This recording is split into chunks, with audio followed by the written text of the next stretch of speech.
Bakas sa mukha ng mga taga San Manuel at karatig bayan nito ang saya na kanilang naramdaman sa naging engranding selebrasyon ng Christmas lighting at Christmas Village Festival ng bayan. Ayon kay San Manuel Tourism Officer Emmanuel Giovanni Perez, very worth it ang naging grandiose celebration ng Christmas lighting at Christmas Village Festival.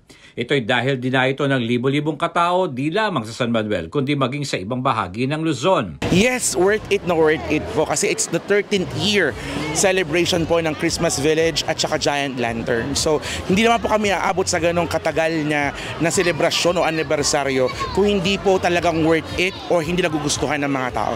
So taon-taon po ay nagre-record po kami ng thousands of tourist arrivals. Nagpasalamat naman ito sa lahat ng mga sangay at ahensya ng gobyerno, PNP, mga kabataan, Department of Education, Office of the Mayor at sa lahat ng sumuporta para maging matagumpay ang selebrasyong ito. Sa naging mensahe ni San Manuel Mayor Kenneth Perez, sinabi nito na ang Pasko ay panahon din ng pag-asa dahil ito rin ang panahon ng pagpapaalala ng paggabay ng Panginoon. Sa aming pong mga kababayan dito sa San Manuel, sana patuloy pa rin nating tangkilikin ang ating mga sariling produkto.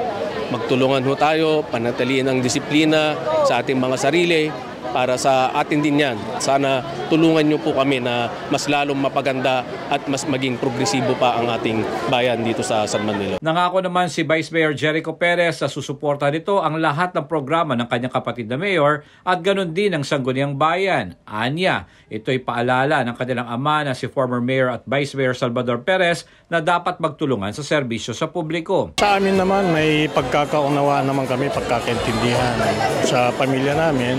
Wala namang problema kung sino yung namumuno at magiging mayor, gano'n at saka vice. Siyempre, natatapos yung term natin, ay hindi naman habang buhay sa inyo yung panunungkulan. Samantala, nagpapasalamat naman si Dr. Lailani Malikdem, Public School District Supervisor ng San Manuel dahil sila ang pinalad na manalo ng Grand Prize sa Christmas Village Competition dahil sa kanilang pagkakaisa at pagtutulungan. Our house entry, our Christmas Village entry is a product of unified effort of the DepEd Elementary because of camaraderie, collaboration, and lahat talaga ng personnel of the DepEd Elementary ay nag-work. Lahat ay happy, nagtutulungan.